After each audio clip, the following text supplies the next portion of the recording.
رفعت مش ناوي يجيبها لبر. ليه عمل ايه؟ عرفت انه بيتدحلب للاونر وكل همه ان هو ياخد مكانك. مكاني انا؟ لا ما افتكرش. لما يبقى كل لعبه حقير يبقى لازم نقلق منه. انا عايزك بس تاخدي بالك وتحرصي منه كويس الفتره الجايه. مستر سامح انا فاهماه كويس جدا، وبعدين ما تخافش عليا يعني، انا عارفه اخره فين. انا عارف ان انت شاطره ومش سهله، بس كان لازم اقول لك خلي بالك. ثانك يو مستر سامح. عن اذنك. اتفضلي.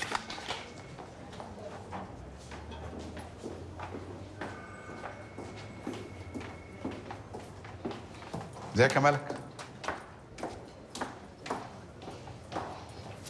يا درش، ايه اللي موقفك كده؟ في حاجة يا مستر رفعت؟ لا مش لازم اطمن على الموظفين بتوعي ولا ايه؟ الموظفين بتوعك؟ بقيت مدير الشركة أنا معرفش ولا إيه؟ لا ما انا هبقى قريب قوي ان شاء الله. أوكي، لا ربنا معاك. بلاش صافي، مش عشان هي اكبر منك تقريبا ب10 سنين، لا عشان انت مقضيها مزز واللي انت بتعوزه منهم بتاخدوه.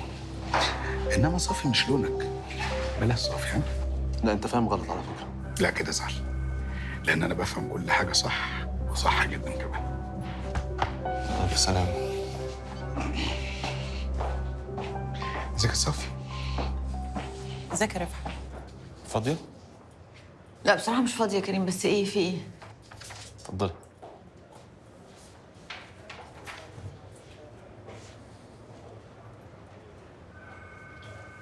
ايه ده يا كريم؟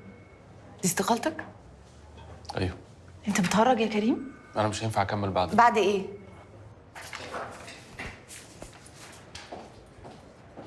اقعد يا كريم لو سمحت. بعد اللي انت عرضته عليا وانا رفضته؟ انا بصراحه ما كنتش فاكره انك سلبي كده. أنا؟ انت كريم، مش دي فرصه عمرك زي ما انت بتقول عليها؟ ازاي بتعمل كده؟ خليك بروفيشنال اكتر من كده يا كريم. ممكن انصحك نصيحه؟ ما تخلطش الشغل بحياتك الشخصيه، ما تعملش كده في الكارير بتاعك. انا هعتبر ان الاستقاله دي ما حصلتش وان انا ما شفتهاش اصلا. ولو سمحت يا كريم خلص لي الشغل اللي انا مديهولك عشان انا محتاجاه ضروري. يلا يا كريم.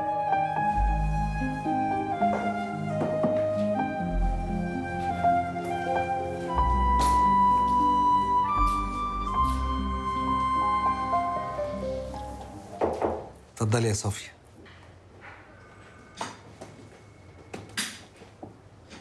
كل سنة وحضرتك طيب. ايه ده؟ دي ليا انا؟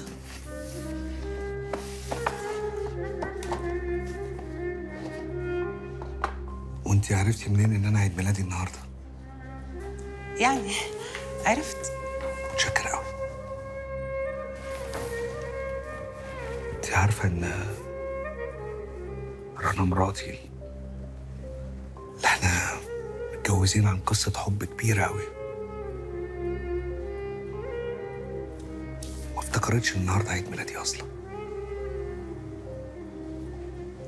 معلش حضرتك، هي ممكن تكون نسيت أو مشغولة شوية اليومين دول. هي على طول مشغوله، هي دايما بتبتدي كده اننا ننسى.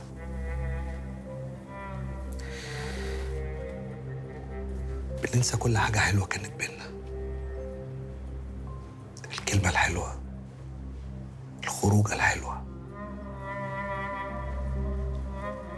بيفضل الكيرف ينزل ينزل ينزل لحد ما كل حاجه بتجمعنا بتخلص، بتبوظ.